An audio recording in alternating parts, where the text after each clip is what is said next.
Governance day जो मैं समझता हूं, अटल जी के लिए जो 2014 में मोदी जी ने फैसला करा कि उनके जन्म दिवस को हम गुड गवर्नेंस डे के रूप में मनाएंगे, क्योंकि सभी जानते हैं कि अटल जी के बनने से पहले बहुत देश के प्रधानमंत्री ने सबका जितना जितना योगदान था इस देश को आगे बढ़ाने में सबका रहा, क्योंकि मैं कोई पार्टी पॉलिटिक्स की बात नहीं कर रहा, सबकी कार्यशैली अलग थी। लेकिन अटल जी के टाइम में कुछ नई सोच आई, नदियों को जोड़ने की आई, हालांकि उसमें हम सक्सेस नहीं हो पाए, या पोखरण विस्फोट था, परीक्षण था,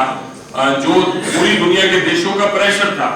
कि हिंदुस्तान को अपनी ताकत भी साबित करने का अधिकार नहीं है, उस वजह से अब उन्होंने वो रोका। मैं जी बैठो, आप 2 मिनट बैठो, बाद में बातचीत कर लेना। तो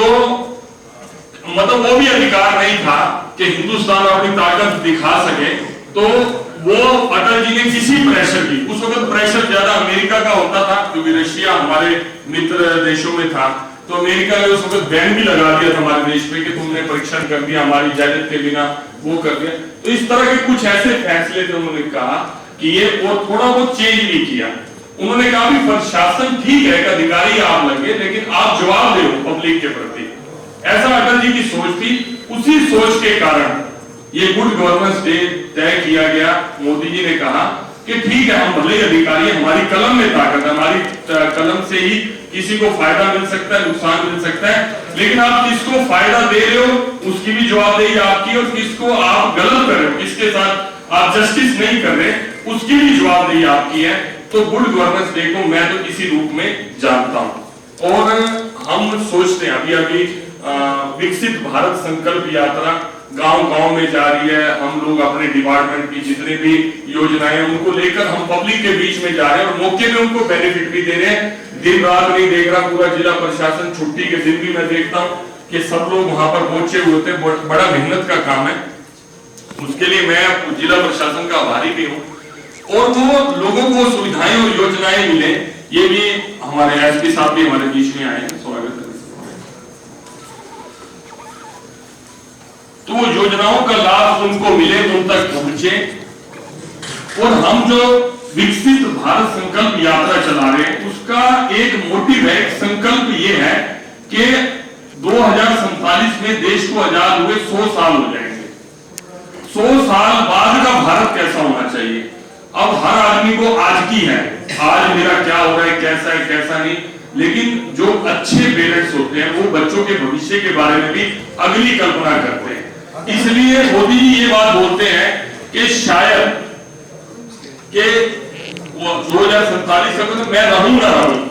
ये बात मोदी जी ने बोली, हमारे पार्लियामेंट की मीटिंग थी, उन्होंने कहा मैं रहूं या ना रहूं, लेकिन ये हिंदुस्तान सदियों तक रहेगा। और आज ही हमें तैयारी करनी चाहिए कि 2047 में हिंदुस्तान का क्या स्वरूप होना चाहिए। जो लोग डेवलपिंग, अंडर डेवलप कंट्रीज को कैटेगरी में रखते हैं, हिंदुस्तान 2047 में दुनिया का सबसे ताकतवर देश होना चाहिए। ताकत की आज भी कोई कमी नहीं, आज भी पहले 2, 4, 5 देशों में मैं दावे के साथ कहता हूं कि 9 साल से जब से मोदी जी इस देश के प्रधानमंत्री बने हैं, सैकड़ों ऐसे उदाहरण है, मैं पॉलिटिकली बात नहीं कर रहा, सैकड़ों ऐसे उदाहरण है कि मोदी जी ने सिद्ध किया कि हिंदुस्तान ताकतवर है, और सिद्ध करके दिखाया। चाहे कोविड काल में फाइनेंस मैनेजमेंट करी हो, चाहे लोगों को कम से कम तकलीफ हुई हो, लोगों डेथ रोल कम हो, इस तरह का पूरे दुनिया के आंकड़े देखेंगे तो हिंदुस्तान ने अपनी ताकत को सिद्ध किया है। लेकिन उन्होंने कहा कि सब कुछ होने के बावजूद भी हम तभी डेवलप्ड होंगे जब आम आदमी के जीवन में आसानी आएगी, उसका जीवन आसान होगा, उसको टाइम पे जस्टिस मिलेगा। वो कहते हैं जस्टिस डिलेड, जस्टिस डिनाइड। अगर टाइम पे किसी को उसका न्याय मिल गया, उसका हक मिल गया, तो उसको ही बोलेंगे कि हम डेवलप्ड हैं। अगर एक आदमी रो रहा है, एक आदमी गरीब है, एक आदमी का खाने को पैसा नहीं है, एक आदमी के घर का चूल्हा नहीं जलता, और दूसरा आलीशान गाड़ियां, आज 1 करोड़ की गाड़ी, आज 2 करोड़ की गाड़ी, आज 5 करोड़ की गाड़ी, इस तरह से कोई देश कुछ चंद लोगों के अमीर होने से ताकतवर या डेवलप्ड नहीं माना जाता। आम आदमी का जीवन सुखी हो, आम आदमी का